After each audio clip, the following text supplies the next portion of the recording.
In the late 1930s, Henry Ford's son Edsel Ford was restructuring the Ford Motor Company of America. And as part of that restructuring, he gave his designers a brief to come up with a new concept, which was a personal luxury vehicle.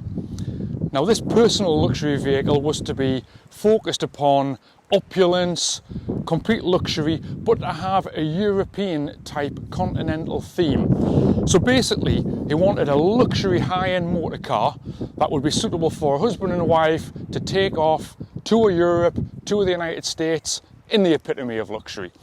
So that car would have to be a convertible, and it would have to have all of the latest luxury appointments. Quite unusual. Edsel decided to go for a V12 configuration of engine. Now, following the Wall Street crash in the United States, the huge engines which were commonplace amongst manufacturers, Packard, Cadillac, in the 1920s, all those big engines kind of faded out. But Edsel wanted to reintroduce a V12 engine just as a statement of how luxurious this car would be. But of course, come 1939, we had the outbreak of war. Come 1942, the United States entered the war and all car production was ceased in favour of new ammunition production. So, come 1942, the original design, which had been done by Bob Guthrie, was changed and improved by a chap called Raymond Loewy. And Raymond Loewy modernised this Lincoln Zephyr design from 1940-41 and came up with what we now regard as the pure Lincoln Continental Convertible. Now, this was the pinnacle of luxury in the 1940s. The 1942 design, there was only a handful of cars made. Motor car production was resumed in 1946, and what we have is the 1946, 47 and 48 V12 Lincoln convertibles, which we class as the Mark I Lincoln Continental Convertible. Today here we have one of the very last cars to be produced. It's a 1948 Lincoln Continental Convertible. This is the very last V12 engine to be manufactured by Ford, so this is the very last of the opulent late 40s era car production, and this is a very, very rare car indeed. So we're going to just do a quick pan around the car so you can see the style and take in the overall look. I'll just move out of the way here. So what you can see is we have an absolute leviathan of a car here, sat on a 125-inch long wheelbase. This is a hand-built car, made in quite small numbers. This is one of 452 Lincoln Continental convertibles made in 1948. And just look at the style. Look at this beautiful rear-end styling. We've got deep-bodied fender skirts, gorgeous streamlined looking lights. You'll notice there are a lot of Art Deco style features on this car. The Continental element we talked about, we have a rear-mounted Continental spare wheel, which frees up space so you can have a large trunk to carry luggage. I'll just open this and then we can see. And we have a huge deep trunk here. You could get, I don't know, maybe 5 large suitcases in there. It's absolutely cavernous. And this was Edsel Ford's whole idea, was to create this wonderful European or intercontinental touring machine. We'll just close that. If you pan around the vehicle, look at the glorious 40s style in here. Now, one of the things that was in Edsel's brief was to not make this car the height of fashion, but for this car to have an exclusive look about it. So there are some unique features in here which kind of go against the rest of the industry for the late 40s. We have a one-piece flat glass windshield for starters. We have a quite squared off looking body, whereas a lot of the manufacturers will go towards a more torpedo and streamlined look. So if you were to see a 1948 Continental convertible on the road, it really stood out in terms of style. This is really a very, very distinctive looking motor car.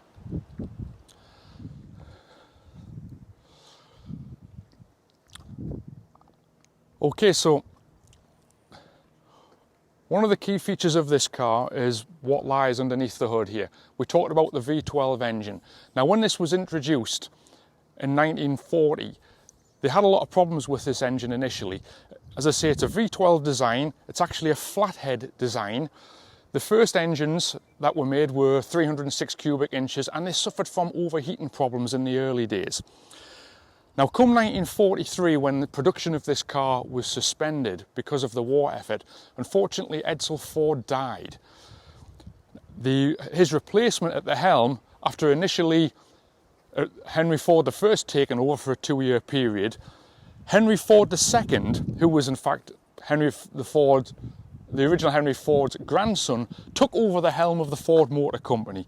And he really wanted to re-energise this idea of the Lincoln Continental Convertible.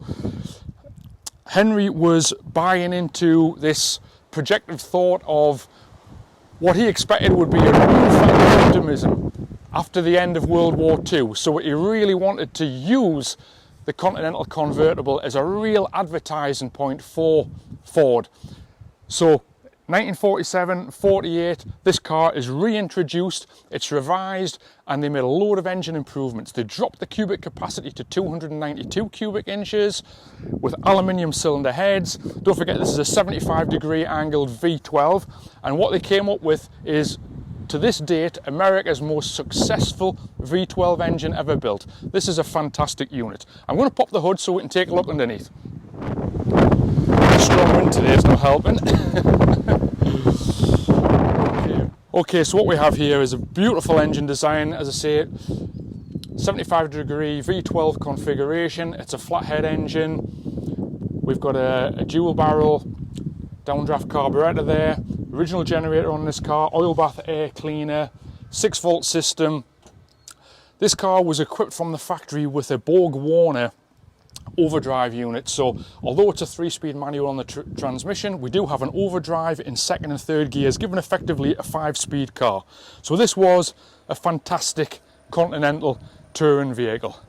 Now, you may be looking at the condition of this car and thinking, wow, this is pretty damn clean for a 1948 Lincoln Continental. Well, this isn't just any Lincoln Continental, because in the early 90s this car was restored, and then it hit the show circuit in the United States. And when it hit the show circuit in the United States in 1993, this car won just about every award that was available. This car won the Preservation Award, first of all. It also won the Senior National Outright Winner Award. There is a small plaque on the front grille of the car, which we'll be able to look at in a moment. And the car also won a host of awards given by the Lincoln Zephyr Owners Club. It won Best Junior Continental, which is a term junior they use for cars manufactured post-war. It won Best Underbody Detailing, and it also won Best Continental of Show outright. So this car was the United States national champion in terms of the Antique American Automobile Club and the Lincoln Zephyr Owners Club. So this is one very, very special Lincoln Continental Convertible. So some of the spectacular accolades that this car has won, this very car here, this is a special Lincoln Continental. If we just quickly take a look at some of the awards. 1993, we have the National First Prize Outright Winner in the senior class from the Antique Automobile Club of America. Moving on to the Lincoln Zephyr Owners Club annual gathering, known as the Gathering of the Faithful, 27. This was in June 1995. Best Junior Post-War Continental. Best Engine Compartment on a Lincoln Continental. And this one, which was the best Continental of the show, this car was the outright winner in 1995. Moving on to the Antique Automobile Club of America. In 1995, this car also won the Preservation Award. It has been in storage for a number of years. We've just brought it out of storage, so there's a little bit of cleaning and detailing to do, but let's take a look at some more of the detail around the car.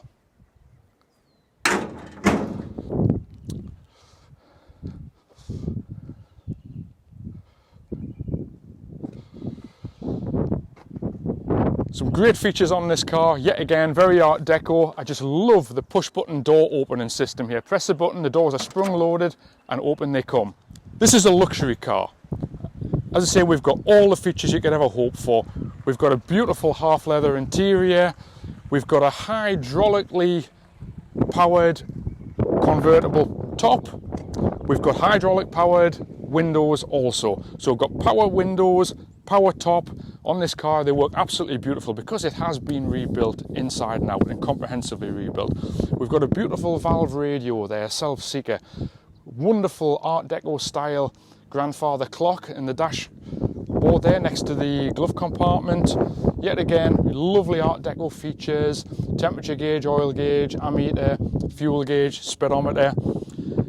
You may notice the colour of the steering wheel, all Lincoln steering wheels and steering columns with this lovely dark maroon.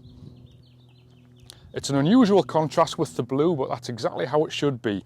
Now this car has been restored absolutely 100% correctly as it would have been from the factory. The colour is known as grotto blue, which is a beautiful mid blue, and I think this is the prettiest colour that was available for a Lincoln in 1948. But just look at the style of that. What a beautiful car. Okay, I'll fire it up and we can hear it running.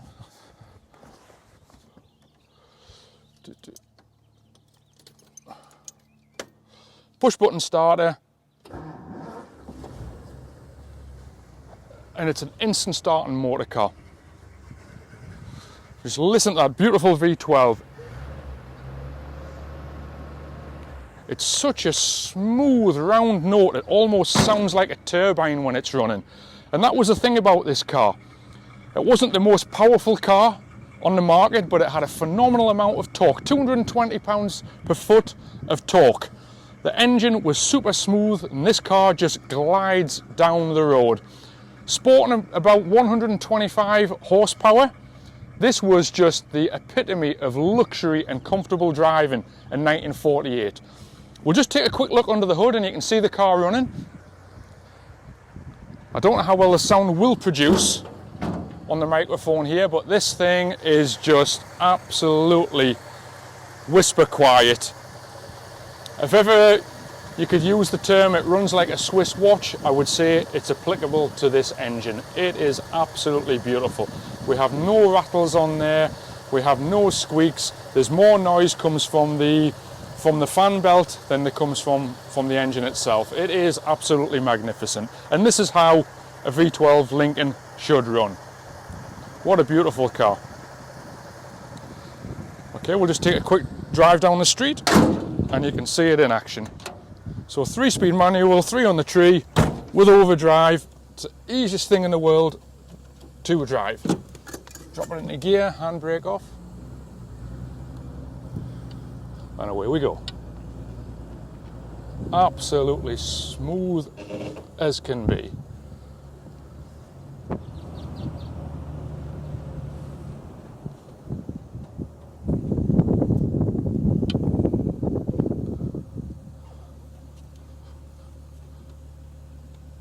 So there we have it, one magnificent 1948 Lincoln Continental Convertible. It just doesn't get any better than this. If you want to own a Lincoln Continental Convertible from the late 40s, this car will really take some beating. As I say, multi-award winner, national award winner, outright winner. If we just take a look on the front grille, you'll see the senior badge which was mounted on the front there, which confirms the absolute undeniable pedigree of this motor car.